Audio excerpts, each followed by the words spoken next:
Bom dia, pessoal. Estamos aqui mais uma vez, sábado de manhã, ao vivo, falando aqui direto do estúdio do Blog do Portal. Hoje recebo minha grande amiga também, psicóloga Paola Zapira, já começa derrubando tudo aí, Paola, aquela licencinha.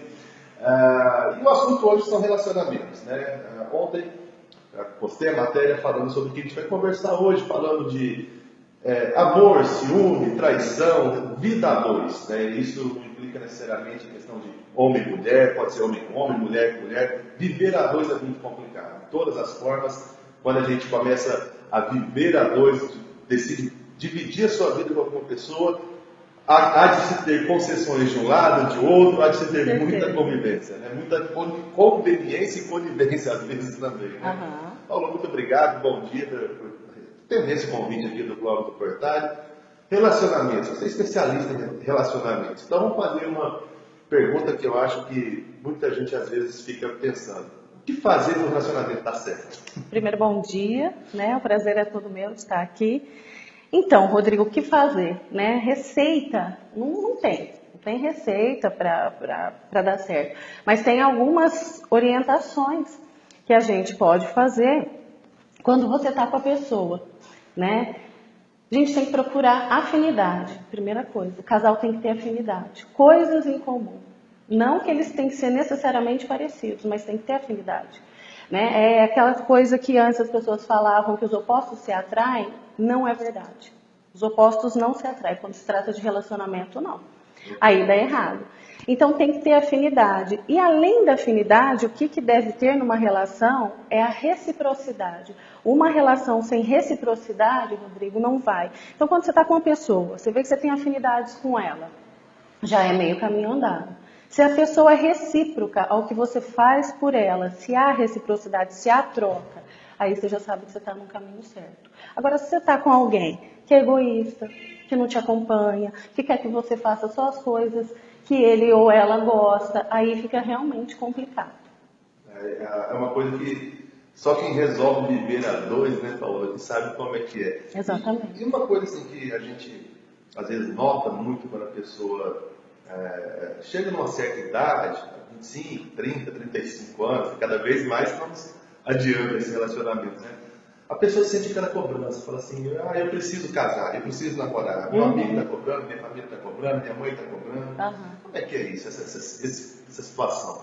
Ô, Rodrigo, isso realmente acontece. Eu vejo isso muito no consultório, eu vejo no meio social que eu vivo, que as pessoas realmente elas estão sofrendo, sim, essa pressão. Passou dos 30, parece que dá aquela coisa, aquele incômodo.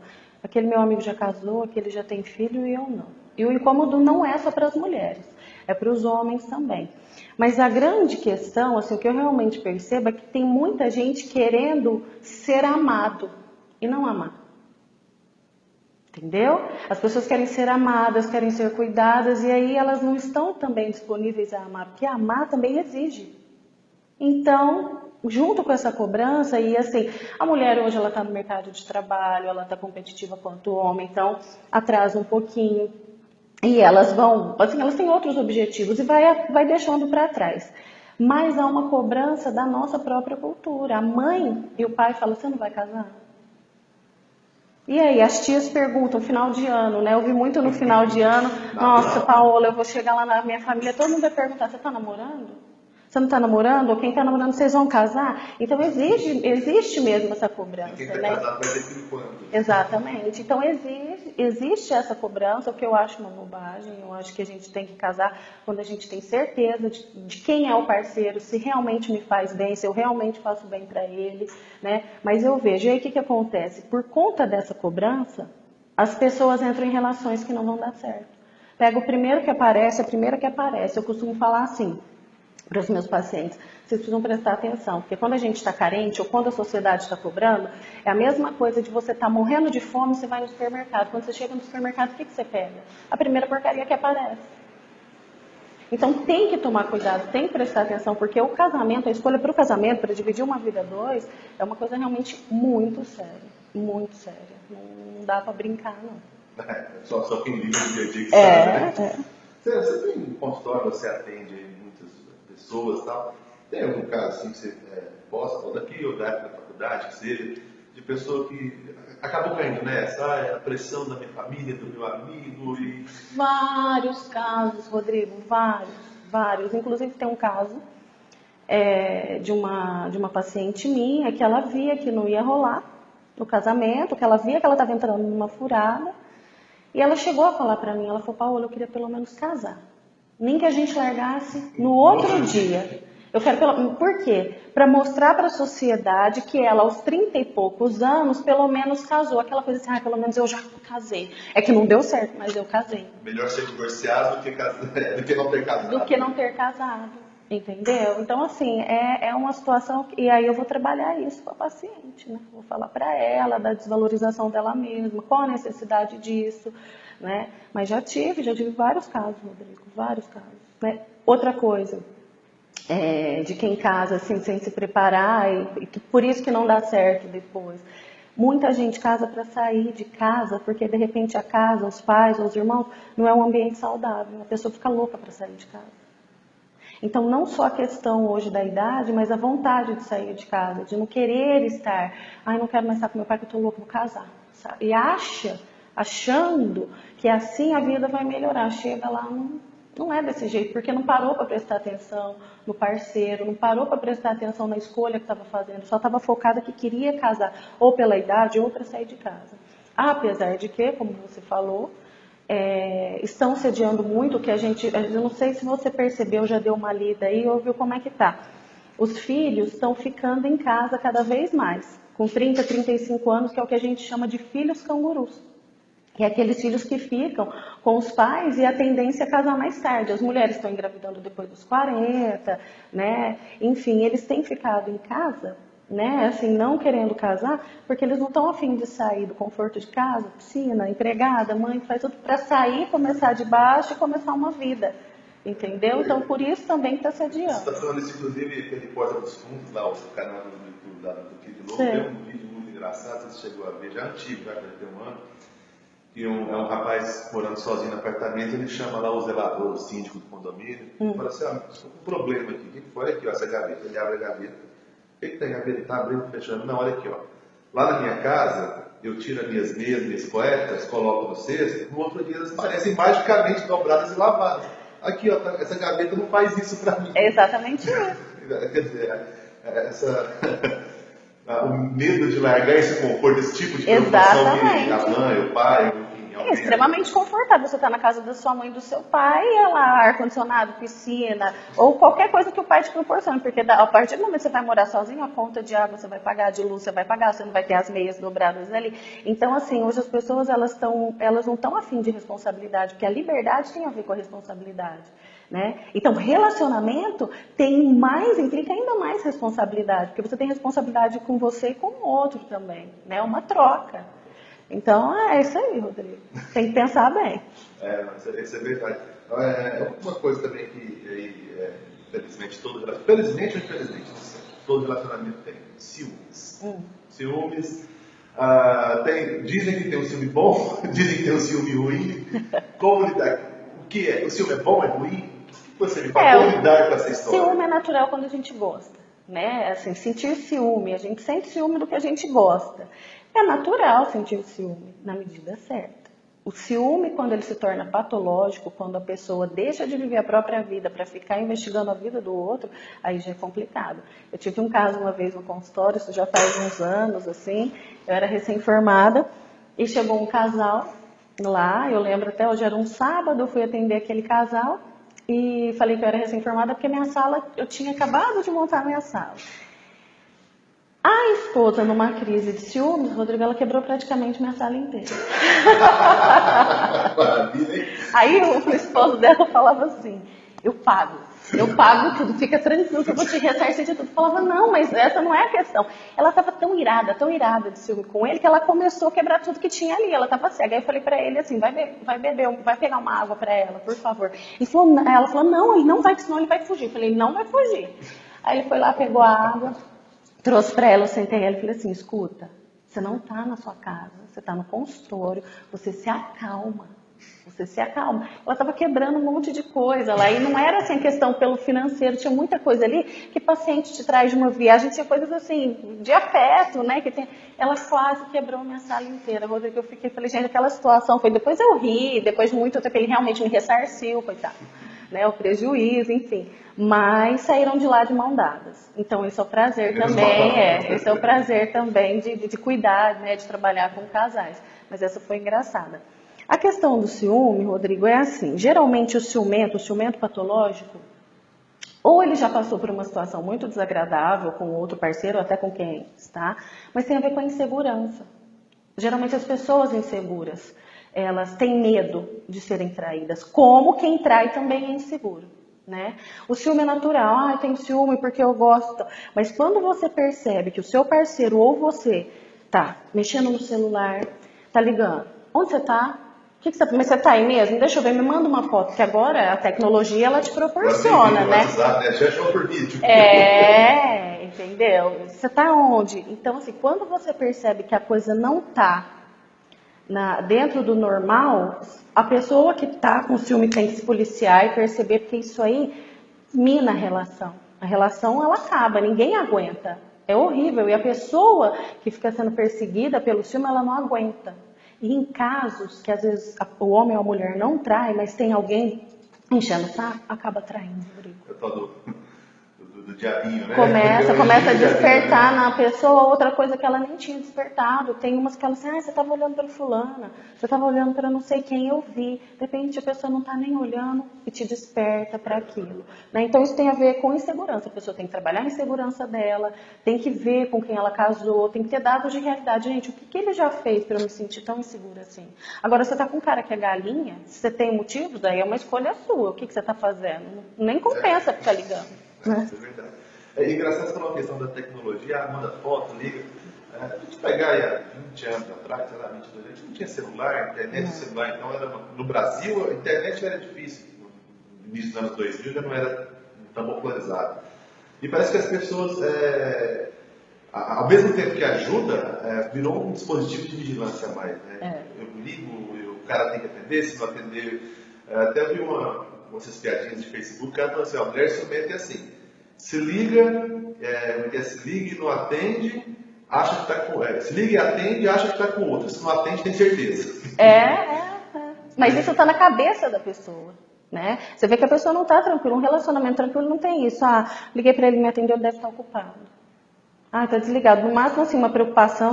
Mas a pessoa que ela já está consumida pelo ciúme, que ela já é insegura em relação a ela ou ao parceiro, ela vai pensar todo esse tipo de coisa mesmo. Mas a tecnologia também ajuda a fazer outras coisas, né, Rodrigo? Né? Como? Ajuda também. Teve uma pesquisa recente que a internet estava uma das causas principais de divórcio no mundo. Entendeu? Porque assim, as pessoas às vezes estão com um problema em casa, começam a entrar em site de bate-papo, começam a desabafar com um, com o outro, que vê, está se relacionando pela internet, marca encontro, então assim, vai da pessoa, assim, né, do que ela está vivendo, mas aqui também assim, é uma faca de dois gumes, ela pode ajudar nisso também. Interessante. E aí você falou esse negócio, você pode se relacionar com outra pessoa, a gente cai em outro assunto também muito comum no relacionamento, traição. E aí, traição. Essa traição virtual, ela é traição? Lógico. Claro que é. Como lidar com isso? Porque a traição, ela não é só física, ela é uma traição. Emocional também? Sim, lógico. Eu não conheço algumas pessoas, me relaciono com uma pessoa que mora na Inglaterra, sei lá, do outro lado do mundo. Eu não conheço ela fisicamente, mas me relaciono com ela. Você se abre com ela, você fala sobre você, sobre a sua intimidade com ela. É lógico que é uma traição. O teu parceiro não está fazendo parte disso, que deveria ser o seu parceiro e não essa pessoa, né? Então, Rodrigo, a traição, um dia me perguntaram assim, quem trai mais? Mulher ou homem? Eu comecei a pesquisar, apesar de eu ter a minha opinião assim, e aí caiu naquilo. Hoje em dia não tem quem trai mais, né? Porque antes eram os homens, traíam muito mais. Hoje em dia tá de igual para igual? Tá. A mulher, hoje em dia, ela não fica insatisfeita, Rodrigo.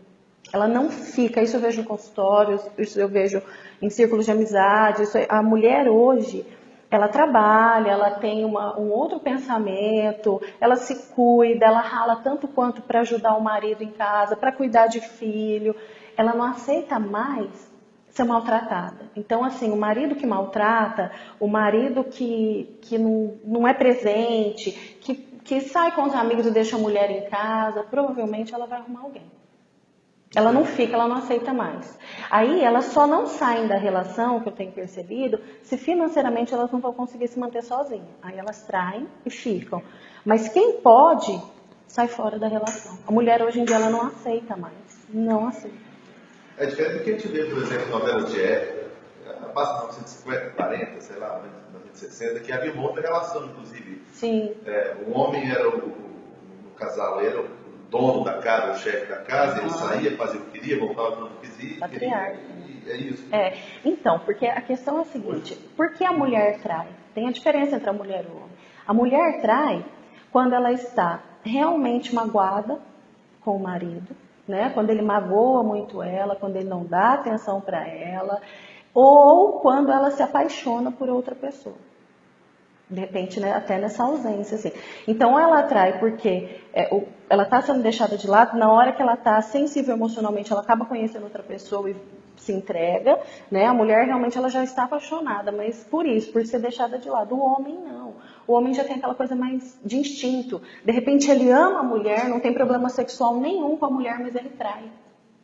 Mas a maioria que traz são os homens inseguros. Aqueles homens que têm coisas a serem trabalhadas. Porque, assim, já vi muito, assim, homem tem que ter várias mulheres. Pra que ter uma? E uma coisa interessante... Uma questão de ego masculino. Essa é uma coisa que me ocorre. A gente fala muito de relacionamento com homem e mulher, mas hoje cada vez mais comum os casais homossexuais. Homoafetivos, né? Estão vivendo, morando junto, dividindo uma casa. Como funciona essa relação? Ela tem alguma diferença? Tem uma confiança maior entre o outro? Mesma coisa, as questões são a mesma. Eu atendo casais, né? E é a mesma coisa. Tem ciúme, não tem? Tem os equilibrados, tem os mais ciumentos, não muda. São pessoas, são seres humanos, o sentimento é o mesmo. Não existe essa diferença porque são casais do mesmo sexo dos casais heterossexuais. Não existe isso. O sentimento, o amor, ele é igual, é universal para todo mundo. Se não é uma coisa que fala assim, porque é um casal XY, não. Não. É do ser humano isso, é do ser humano. Como nos raça, heterossexuais tem os mais equilibrados, nos casais do mesmo sexo também. Então isso é do ser humano, não tem nada a ver em relação à sexualidade. Não. Interessante. Isso é uma coisa que pouco se fala, porque se fala essa questão de traição, ciúme, homem e mulher, mas às vezes não se olha para o outro tipo de relacionamento. Eu achei muito legal você comentar sobre isso, porque ainda há muito preconceito, as pessoas têm medo de falar sobre isso, né? E não é, já vi muitos casais felizes, né? Eu tenho um casal que adotou 2 crianças, são felicíssimos, um médico e um advogado, não são daqui da cidade, são de fora, são um espetáculo de pessoas, assim, e tem um relacionamento extremamente equilibrado. Tanto que quando foi para adotar, eles não tiveram problema nenhum com a adoção, continuam. É um espetáculo de casal, assim, não tem. Ou seja, isso vai mais do autocontrole da pessoa, independente de quem é o seu parceiro. Ou do autocontrole, ou de lidar com seus monstros, né? Que todo mundo tem um monstro. Todo mundo. Ninguém é 100% seguro, ninguém é 100% bom, nem 100% ruim, né, Rodrigo? Exatamente. E quando a pessoa te ouve muita reclamação, fala assim, fulana não tem ciúme de mim. Não gosta de mim, não tem ciúme, não se importa.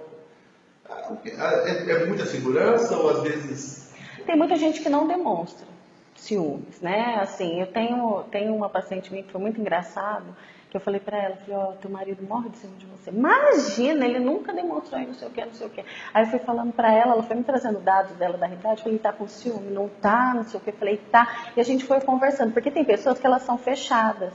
E ela estimulou ele lá de uma maneira assim, que ela viu que ele ficou falando, ele tem ciúme. Então, assim, tem pessoas que não demonstram.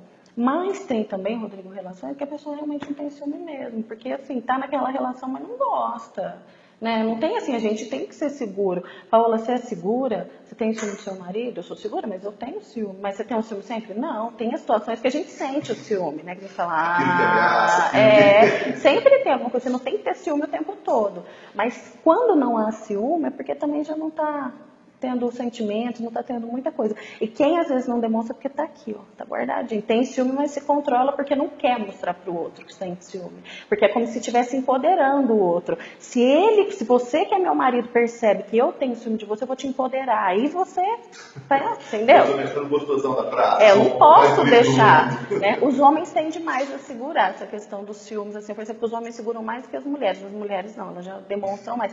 Os homens, eles seguram mais, assim, exatamente para não empoderar as mulheres, entendeu? E esse tipo de homem que segura o ciúme, ele vai acabando com a autoestima da mulher também, faz um processo todo errado. Isso é uma terapia para resolver isso.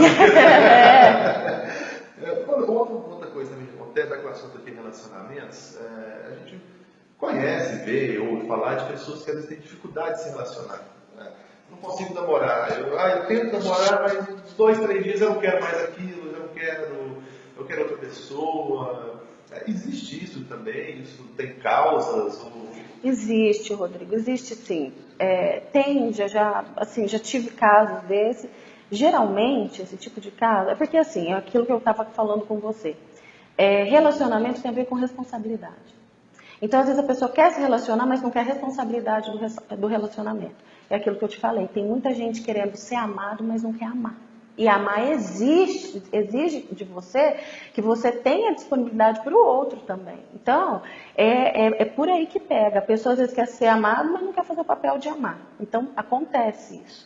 E também pode ser que algum trauma de infância, viu o pai ou a mãe se separar, acha que relações não dão certo, depende do que ele passou na infância. Se ele teve trauma de infância, pai e mãe se separou, pai que batia na mãe, mãe que traiu o pai que traía a mãe, de repente ele pode sim não ter superado esse processo, foi traumático para ele. Quando ele chega na fase adulta, ele não consegue se relacionar, porque ele fica com aquela coisa, talvez de modo inconsciente, mas por que eu vou me relacionar, por que eu vou namorar, por que eu vou casar se acaba daquele jeito? Às vezes a gente escuta de criança que os pais brigam, de crianças que os pais são separados. Eu já ouvi de criança, tia, eu não vou casar, eu nunca vou casar. Por quê? Não, eu não vou, porque briga, porque...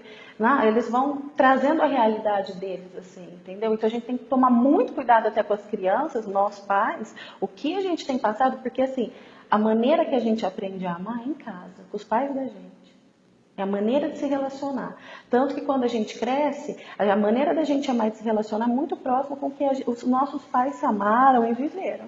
Entendeu? Então isso aí a gente tem que prestar atenção. Isso provavelmente são pessoas que tiveram problemas assim na infância, ou que não querem a responsabilidade por conta daquilo. Cada caso é um caso, né, Rodrigo? Mas te falei um pouquinho assim do que pode ser. Bom, só dá uma olhada. Eu estou olhando aqui do lado, pessoal, eu estou monitorando aqui, mas tem uma porção de gente aqui. Se alguém tiver alguma pergunta também, quiser fazer qualquer questionamento, Paola, então eu estou acompanhando aqui no monitor, aqui ao lado aqui a transmissão, tá? Mas ó, um monte de gente aqui falando com você, ó. Fernanda Leonel, mandando parabéns para você. Obrigada. Giovana, conheço o João, um beijo. Leandro Cunha, Jussiele Bandeira, contou que fato, né? Não sei beijo para todo mundo.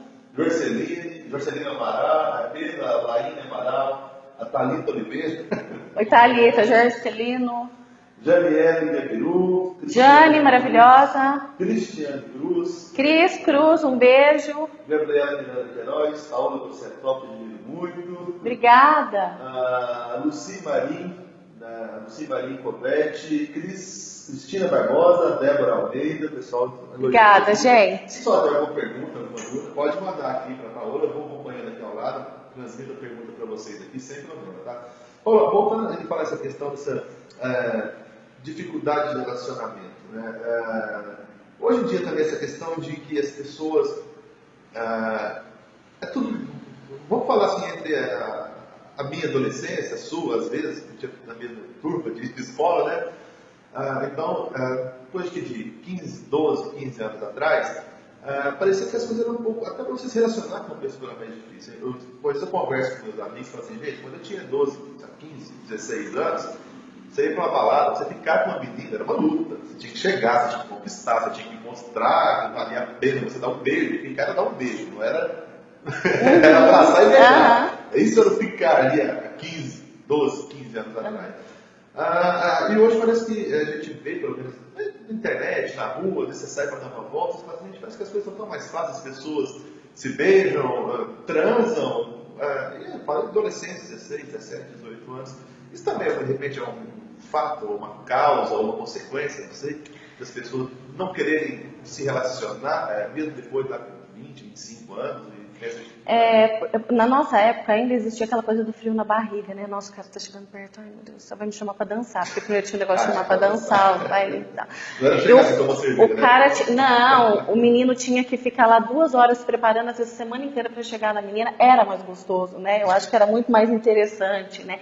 Hoje em dia tá muito rápido, e a gente percebe assim que as meninas também, elas estão mais abertas, elas estão sem medo mesmo. Às vezes elas mesmas chegam nos meninos, não que isso seja ruim, mas esse acelerar, essa precocidade da coisa atrapalha depois na fase adulta, aos 25 anos, quando elas já teriam que estar pensando num casamento. Teriam não, né? Quando seria para pensar num casamento, alguma coisa. Você vê que hoje eles começam a namorar.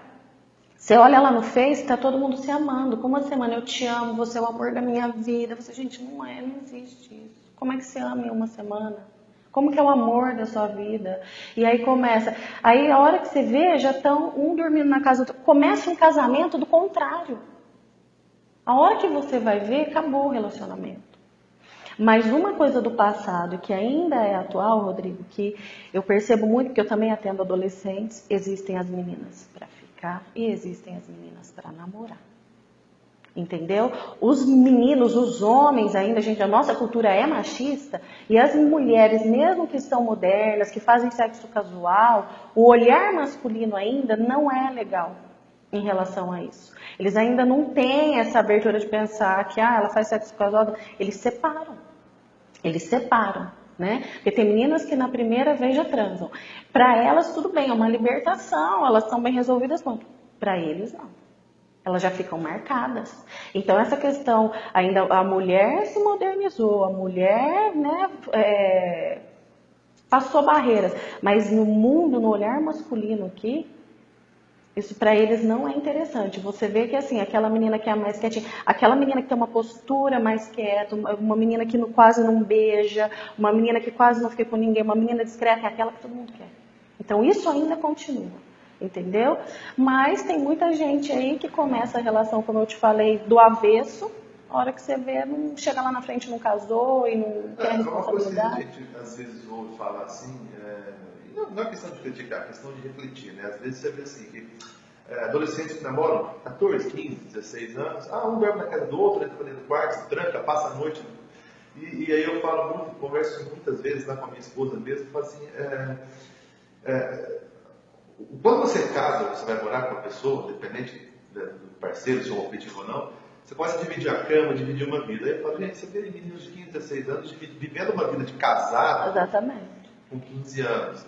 Aí eu fico pensando, com 18, 19 anos, que novidade vai ter para essa pessoa? Exatamente. Com 25, 30, que novidade vai ter na vida dessa pessoa? Aí, com 25, vai querer viver as coisas que não viveu. Com 15. Entendeu? Que não viveu com 15. Por isso que a gente vê aí, que fala, nossa, saiu uma reportagem esses dias, os jovens imaturos para sempre, uma coisa assim. Porque eles começam a querer vivenciar uma coisa que não está no momento. Aí chega nos 25, que é o início da fase adulta, lá, que agora é os 25, eles estão vivendo carro, balada, mulheres e tal. E às vezes, mudou. Às vezes a gente conversa, a gente olha um para o outro, às vezes até ironizando alguém, mas você fala assim, a gente vê casos de pessoas com 40, 45 anos que não viveram isso, casou com 15, 16, né? Aí de repente não deu certo a relação, e com 40 anos ele quer ficar na balada até 5 horas da manhã, ele quer, não que ele possa, mas Sim. ele quer fazer aquilo que os jovens de hoje fazem. E Sim. aí você fala, peraí, você não está nessa tribo, mas sua tribo é boa. E acaba passando por ridículo ali no meio, né? Porque eles falam, o que esse cara tá fazendo aqui? Tá se achando jovem. Tem uns que já, mesmo não dando certo, estando solteiros agora, já tem filhos e saem com os filhos, põem a roupinha dos filhos, né? É complicado, assim, né? Eu falo isso muito. É uma perda de valores, né? As pessoas andam muito ansiosas, né, Rodrigo? Para chegar logo, para casar, para se relacionar, para tirar a carta. Você vê uma ansiedade no ser humano que faz com que eles atropelem as coisas e depois dá errado. Aí que é complicado, porque o tempo passa, você não volta atrás. Uma das coisas que a gente observa bastante, eu brinco muito, eu falo assim, deixa viver a vida enquanto adolescência, tudo tem que viver. Vive a fase de criança enquanto tem que viver. Às vezes você fala, não, mas a fulana tem 12 anos e brinca de boneca. Deixa brincar. Não se sente madura para fazer outra coisa, ou se ela não está preparada para... Cada um tem seu tempo. Então eu falo assim, deixa viver, deixa passar as fases, bem passadas. Eu brinco, não falo que a gente foi mais feliz ou menos feliz do pessoal hoje, mas assim, eu sei que algumas fases da vida da gente, pelo menos eu falo da minha e dos amigos que eu tenho, foram bem definidas. Olha, aquela infância foi uma infância até certo ponto, mas quando virou adolescência, viveu a adolescência que tinha que viver. E tudo bem que hoje o mundo está um pouco mais complicado, né? Sim. Mas às vezes esse queimar etapas é muito ruim. Exatamente, você falou tudo, queimar etapas. Quando a gente queima etapa, fica uma coisa para trás. E aí depois você vai querer viver. E aí? E se não vive, acaba se frustrando, né? Com certeza. Com certeza. Então, assim, é legal a gente fazer um caminho, não é o caminho certo. Aqui não existe certo, não existe errado, existe o que te faz bem e o que te faz mal. Mas é bom sempre a gente refletir. Por que eu estou apressando? Por que eu não vou devagar? Porque perde o colorido, vai perdendo o sentido e de repente você se vê. Quantos jovens aí de 20 e tantos anos, na beira dos 30 ainda perdido, eu estou perdido, eu não sei o que eu faço. Eu não sei o que eu quero da minha vida. Pulou tanta etapa, foi com tanta sede ao pote, que se perde mesmo, porque a vida, ela tem uma sequência, a gente precisa prestar atenção na sequência da vida, a gente tem que segurar a ansiedade, tem que trabalhar essa ansiedade e ver por que eu estou fazendo isso, será que esse é o caminho, será que é o momento? Tem que pensar. Isso às vezes acontece até, a gente tem filhos, né? As pessoas falam assim, nossa, mas o seu filho tem 8, 10 anos e ainda tá nessa de, sei lá, brincar de boneca, ou acreditar em Papai Noel, ou acreditar Nossa, que ótimo. em fala do dente. Né? Ótimo. Essas pessoas, a gente ouve críticas, a gente vê as pessoas criticando às vezes, né? Olha, está acontecendo isso. Mas é uma coisa, eu falo justamente isso, deixa acreditar. Às vezes a criança já até sabe que não existe, mas ela gosta de acreditar. É saudável para a criança acreditar, mexe com a criatividade dela, né? O mundo aí tá tão difícil, né? Deixa eles acreditarem. Na hora que crescer, eles vão ver como é que funciona. Não tem problema. E, Paula, dentro ainda do assunto, mas de repente um pouquinho, saindo um pouquinho, tangenciando um pouco, uma coisa que às vezes as pessoas falam que é questão de frustração, de ter queimado etapa, e aí a pessoa às vezes vai fazer uma terapia e é criticada. Ou as pessoas às vezes têm essa coisa assim, depois do psicólogo, você é doido? Você está com problema? O que está acontecendo? Não é assim, né? Você procura um psicólogo não só porque você é doido, que está com problema. Não o problema que eu falo de cabeça, né? Psiquiátrico, né? Você faz procura porque você tem que lidar com essas inquietações, né? E às vezes a pessoa não consegue. Como é que é isso? Fala um pouquinho essa questão do trabalho do psicólogo. Então, eu acho que ainda há um preconceito ou uma falta de informação quanto ao nosso trabalho, né, Rodrigo? Na verdade, eu não atendo malucos, não atendo nada disso. As pessoas que fazem terapia, na verdade, elas vão para a terapia para se melhorar, para se conhecer. Quanto mais você se conhece, menos chances você tem de errar. A terapia te proporciona um autoconhecimento, ela te traz para a realidade, ela vai trabalhando a tua questão emocional. Os casais, quando vão, a gente trabalha as questões do casal, o que tá bom, o que não tá, se vai se separar e os filhos, como faz. Então, assim, essa questão de terapia não tem nada a ver com a loucura. Muito pelo contrário, a pessoa quando vai para terapia, ela está em total razão de que ela precisa melhorar, de que ela precisa de ajuda. A maioria hoje está buscando a felicidade, né? Que está todo mundo em busca da felicidade, em busca de um amor. As pessoas se encontram perdidas, muito ansiosas, por isso que os consultórios hoje estão lotados, né? Mas existe, Paola, tem gente que chega lá, isso aqui é coisa para doido? Ou chega lá na minha sala e fala assim, nossa, que legal sua sala, eu pensei que fosse diferente. Mas por quê? Como é que você pensou que fosse? Ai, não sei, porque tem gente que fala que terapia é coisa para doido, né? Não tem nada a ver. Tem um machado na parede, umas árvores ali para dominar os grupos. Eu não sei o que eles pensam, assim, mas é falta de informação. A pessoa hoje que lê, que busca saber o que é a terapia, como é feito o trabalho do psicólogo, né? Que ele trabalha as dores, ajuda a pessoa a buscar outros caminhos, né? A pessoa que procura, que lê e sabe, ela sabe que é totalmente contrário, que é muito bom fazer terapia. E aquela frase que a gente usa batida, Freud explica, tem razão muitas Tem vezes. razão, Né? tem, várias vezes. Várias vezes. Freud explica muita coisa. Desde 1400 a 300 anos que viveu Freud. Mas é interessante, porque as pessoas ainda vivem esse preconceito. Quando você fala assim, a pessoa faz terapia, está fazendo terapia, mas essa busca do autoconhecimento ajuda em tudo na vida. Claro, claro. Às vezes na questão profissional, que a pessoa está perdida. Às vezes um teste vocacional para quem está perdido não sabe para que área vai. Então a terapia, ela ajuda muito a você se encontrar. A partir do momento que você se encontrou enquanto casal, ou enquanto pai, ou enquanto você ali, ser único, isso aí já te dá uma inspiração, te dá uma tranquilidade, te abaixa a ansiedade para você continuar. E terapia, assim, você faz. E tem que receber alta. Não dá para ficar 200 anos na terapia lá, né? Não. A terapia, ela tem que te proporcionar alta. A terapia te ajuda a sustentar até que você saia e caminhe com as próprias pernas. Entendeu? É interessante assim, às vezes a pessoa acha que vai fazer terapia ou vai para o psicólogo, eu tenho que tomar remédio. Não, cada caso é um caso. É um caso que necessita um psiquiatra. Aí a gente indica. A necessidade da medicação para controlar uma ansiedade, alguma coisa, né? Existem os homeopáticos hoje. A homeopatia hoje, ela é sensacional. Eu trabalho muito com homeopatia e peço, eu sempre falo com meus pacientes que eu vejo casos de até síndrome do pânico, casos de ansiedade, toque, a gente encaminha, tem alguns parceiros lá em São José do Rio Preto, a homeopatia ela é muito boa, tem dado uns resultados excelentes. Então, é que às vezes as pessoas pensam, eu vou lá, vai ter que me dar remédio. Não é. Que hoje em dia tá moda, né? Remédio para dormir, remédio para acordar, remédio para emagrecer, remédio para isso, remédio para aquilo. Então as pessoas realmente se preocupam, né? Remédio até aumenta a concentração. Vou dar uma Ritalina para aumentar a concentração. Fala, amigo, esse dia para trás eu estava discutindo com uma colega minha, que ia prestar um concurso. Eu vou comprar uma Ritalina porque eu quero estudar. Eu falo assim, mas você está forçando o seu cérebro a fazer uma coisa que ela é capaz, não tem necessidade. Não é que eu sou contra, tudo bem, tem pessoas que podem tem a necessidade, sim. Mas tem pessoas que não precisam e quer tomar aquilo, não, eu tenho que melhorar o meu desempenho.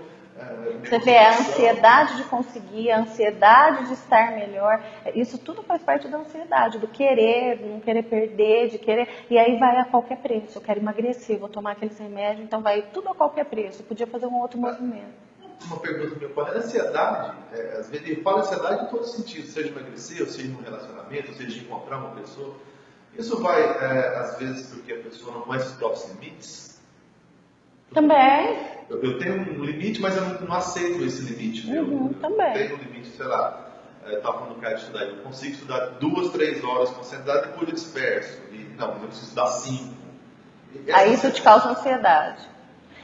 Não, tem a ver com isso sim, mas a ansiedade é aquela coisa, é você sofrer por algo do futuro.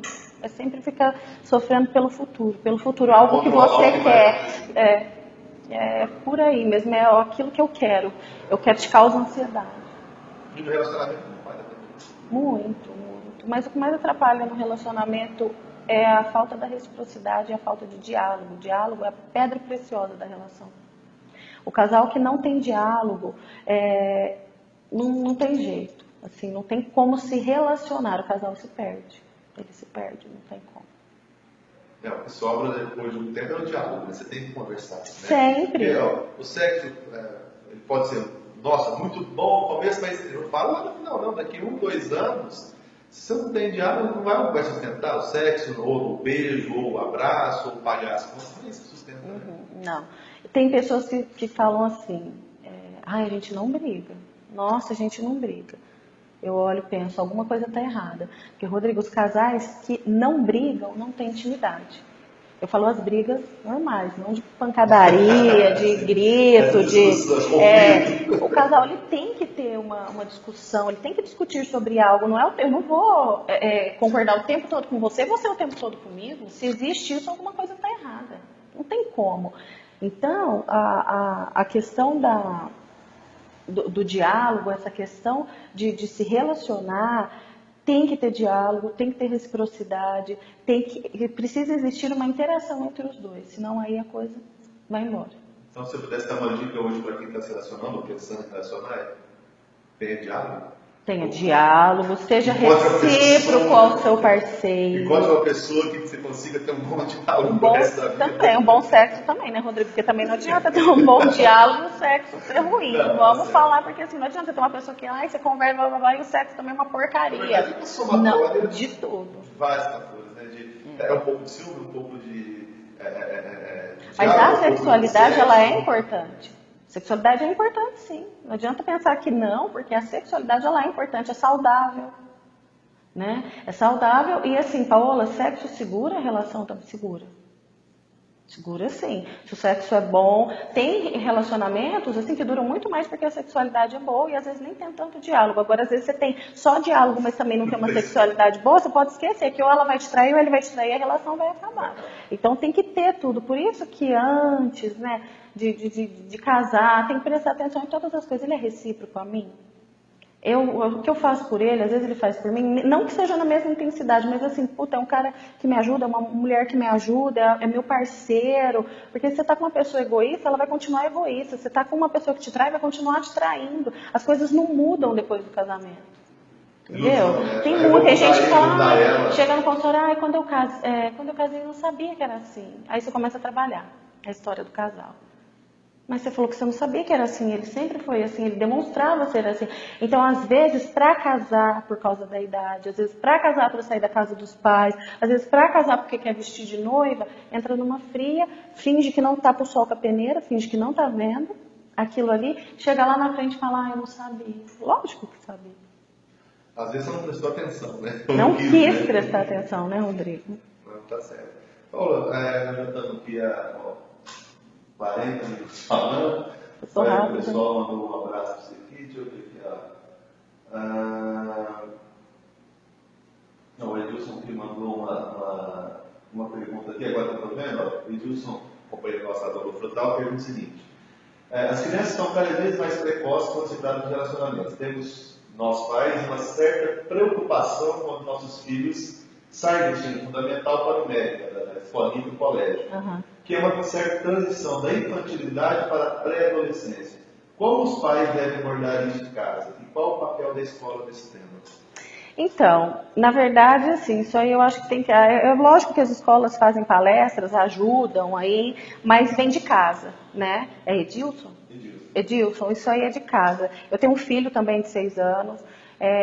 Isso são coisas que também passam pela minha cabeça, mas a gente tem que orientar bem os filhos, falarem para eles sobre a fase da adolescência, de como funciona, porque nós já passamos por isso. Eu acho que tem que ter aquela conversa franca com os filhos, de orientar o que pode, o que não pode, até em relação às drogas, né, que está aí em todo lugar. Então, quanto mais orientação, quanto mais aberto você estiver para o seu filho, para ele te ouvir, e para você ouvi-lo é muito mais tranquilo. O difícil é quando não há diálogo em casa, quando os pais não se abrem, quando eles não orientam. O nosso papel é de orientá-los, sim. Só que nós também precisamos abrir para ouvir, porque às vezes pai e mãe a gente quer ficar falando e não escuta eles. Então escuta seus filhos, orienta, vê quais são as dúvidas, sempre esteja assim, o círculo de amigos que ele está tendo, chama para casa os amigos, vê como é que tá as conversinhas, vai ficando de olho, vai observando, dá para ser mais leve essa realidade. Mas nós, enquanto pais, a gente precisa se dedicar a isso também. Não dá para mandar para a escola e achar que é obrigação da escola, não é. Né? Nós, como os pais, a nossa obrigação é de orientá-los, tá? Bem, obrigado. Vamos ter mais um abraço para você aqui. Débora Almeida, Tainara Teles, Oi, Tainara. Corretora de Seguros GJ. A minha corretora de seguros GJ. Jaqueline Santana, Fernanda Rocha. Jaque, beijo. Fernanda, Itapajipe, beijo. Vilciene Lopes. Vilce, maravilhosa, beijo. Heloísa Lacerda. Beijo, Maria Heloísa. Tereza, um beijo. William Pires Ferreira. Franciane Amorim, Luísa Lacerda, Leiliane Toledo. Leile, gravidíssima, Pinhata. Leiliane Pinhata. Beijo, Leile. Glaucia Aparecida de Oliveira, Marli Miranda também já mandou um abraço para você aqui. Beijo, abraço para todo mundo. Paulo, eu acho que já falando, olha, estamos há 40 e tantos minutos aqui, 44 já. Paulo, eu quero te agradecer muito por essa entrevista, por tudo que você falou.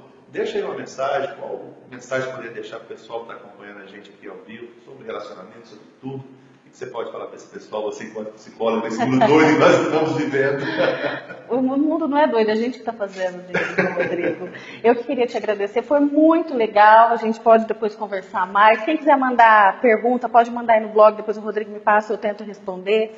Bom, para quem está buscando uma relação, Rodrigo, o que eu falo é preste atenção. Preste atenção em como essa pessoa que está do seu lado trata o pai, trata a mãe, trata um garçom.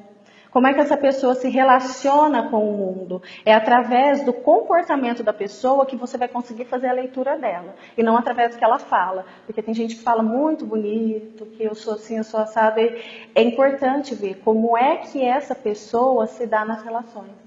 Na família, com as pessoas, se ela valoriza a família, se ela não valoriza, para ver se está de encontro aquilo que você busca e aquilo que você procura.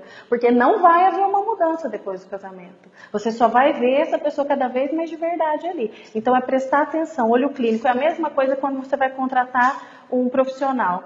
Se não tem os 3 meses de experiência, você não pega o currículo, vai avaliando. Dá esses 3 meses, avalia o currículo lá do cara. Vê se vale a pena, né? Vê se vale a pena. Bom, deixa seu contato aí, seu consultório, pessoal, para conversar com você, de repente tirar alguma dúvida, alguma ideia, onde fica, telefone, como é que contata a Paola? Tá, meu telefone, o consultório é no edifício 3 Poderes, na sala 305, no 3º andar, o telefone é 3423-3363, tá bom? 3423-3363. Perfeito, então pessoal, muito obrigado pessoal que acompanhou a gente aqui. Pessoal que está tem mais gente aqui, a Sherry da aula também compartilhando aqui, participando aqui. Muito obrigado a vocês, obrigado por estar aqui acompanhando esse bate-papo. Você fica disponível agora no blog também, no Facebook, qualquer coisa está à disposição. E semana que vem nós voltamos. Semana que vem é sábado de carnaval, né? Vou botar com um assunto baladeiro aqui, pessoal. Legal, Cristina. Tá certo. Pessoal, muito obrigado. Prazer falar com vocês. Paulo, mais uma vez, muito obrigado. Obrigada a você, Rodrigo. Muito sucesso e acredito que deu para tirar um pouquinho de dúvida. Então tá bom, espero ter ajudado. Pessoal, tá? Pessoal, muito obrigado. Até a próxima, vamos ficando por aqui. Obrigadão, até mais.